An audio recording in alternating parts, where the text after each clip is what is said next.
6 h du matin. Bon, voilà. Les compétiteurs, ils sont partis. On les suit en voiture. Bon, il faut -4. Il fait -4. Voilà, on y va gentiment. On prend la route, tout est givré. Bon, il fait nuit, évidemment. On se dirige vers le Puy-Marie. On va escalader le Puy-Marie.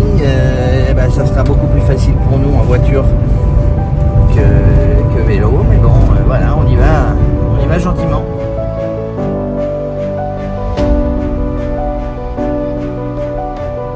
C'est magnifique, on est dans les derniers kilomètres de Puy-Marie, un col mythique qui a été pris par le Tour de France là, très récemment cette année.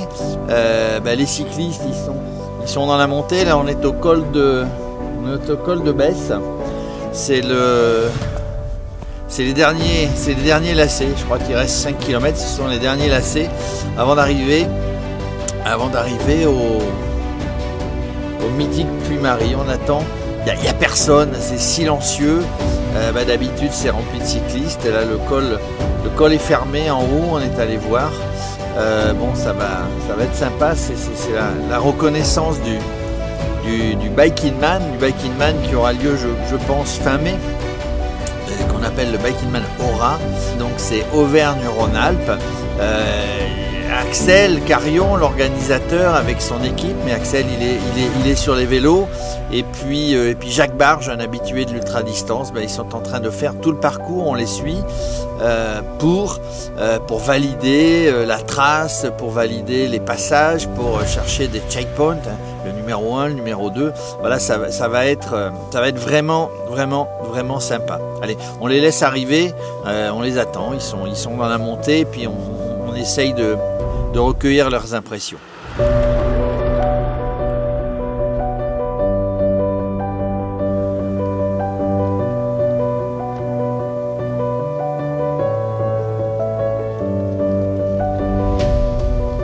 Salut boys.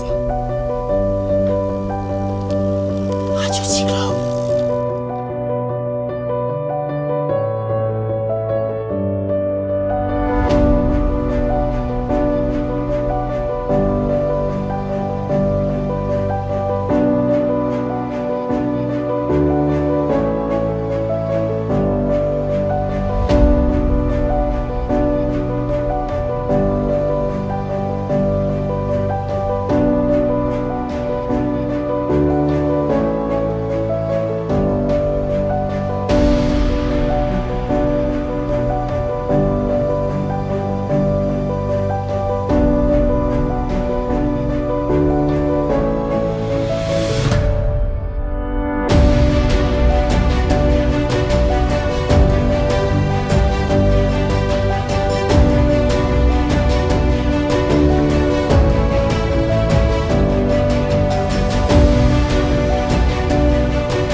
Ça va Axel?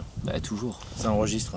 On est arrivé, là vous êtes à 5 km du sommet du Puy-Marie. C'est un des passages mythiques du Bike in Man en préparation. Oui, ça va être le point culminant même. C'est le point culminant? Le point culminant du Bike in Man Aura. J'espère qu'on va pouvoir y aller, parce que le panneau il est assez rouge là. Il faudrait qu'il soit vert. D'ailleurs, hop, je me mets là, comme ça il est vert. J'espère qu'on va pouvoir y aller. Bon, et donc ça a démarré à Murat, pente douce, en bas, là, quelques kilomètres en dessous. Oui. Après, ça se corse un peu, hein? Non, globalement c'est facile ça. Je trouve que le pas de Pérol il est pas très dur ce col. Il est magnifique. Et quel que soit le côté où on le prend, parce qu'on l'avait pris dans l'autre sens avec la route du diable, là on a monté par la descente de la route du diable et je trouve que globalement il est clément. Il y a juste les 5 derniers kilomètres qui sont... Il y a quelques pétards. Ah ouais. Mais globalement c'est tellement magnifique ici qu'on oublie tout. Alors c'est magnifique la montée, on voit quand on est ici sur le plateau, col de Besse, on voit tout autour, toutes les montagnes, c'est magnifique. Sauvage. Parce que le but du Bike in Man, c'est pas uniquement faire du vélo, c'est aussi admirer, c'est se balader, c'est d'être en randonnée dans des magnifiques paysages. C'est explorer notre magnifique France, et là clairement je pense qu'on est vraiment dans un endroit qui est très très particulier. Il y a un écho dans ces lieux qui est magique, parce que c'est à la fois on n'est pas très loin du village de Murat et à la fois on a l'impression d'être au bout du monde. C'est vraiment spectaculaire. Vraiment, c'est ce que je remarquais. Il y a personne. Habituellement, il doit y avoir des vélos, des skieurs quand il y a de la neige. Ouais. Mais c'est d'un silence, à part nous qui faisons un petit peu de bruit finalement dans cette reconnaissance. Mais il y a un silence. On contemple. C'est un moyen de. C'est reposant. Et puis en même temps, là, on est en basse saison, puisqu'on est en novembre, et le Biking Man il aura lieu également en basse saison. Et je pense que c'est une des particularités aussi de cette compétition, c'est que on amène les gens dans des endroits mythiques qui sont bondés de monde, aux périodes, je dirais, touristiques pleines, mais au contraire, dans des périodes creuses. Donc là, ça permet de pouvoir explorer, en l'occurrence, la France. Et la région Aura, à la meilleure période, c'est-à-dire qu'il n'y a personne, pas une voiture. Personne. Bon, il y a plein de trucs à voir, hein. Depuis hier, on tourne. On arrive donc Puy-Marie, puis on va redescendre. On va partir vers les Alpes. Après, il va y avoir plein de choses à voir. Vers les Pierres Dorées. Les Pierres Dorées. Région chère à Jaco. À Jaco. Faire découvrir. Et les puis Pierres Dorées. Et puis la Chartreuse, et puis le Vercors, voilà, pour faire. Le finish par le Vercors va être. Finish par le Vercors. Va être très costaud vu le profil de dénivelé. Bon, on sera continue. là-bas.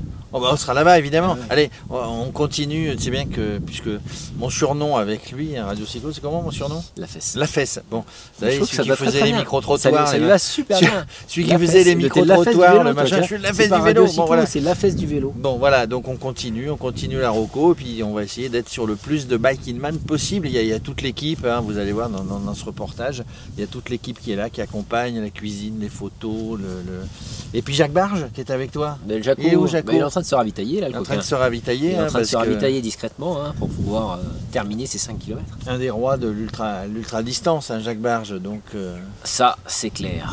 Bon. C'est le sultan. allez, c'est le sultan. Allez, on termine et puis on continue les rocos. Tiens, une voiture. Ouais. Ah ouais, salut. Ça y est. Il a pas pu passer en bas. Des Lyonnais. Des Lyonnais qui passaient par là. Voilà. Bon, allez, on continue les rocos. Hein. Voilà la fameuse soupe du Biking Man. Hein. On a fait un stop là au col de Besse. Tout le monde est en train de se réchauffer. Il fait pas hyper chaud lors de cette reconnaissance. On monte vers le Puy-Marie et puis on prend une petite soupe. Hein. On se réchauffe.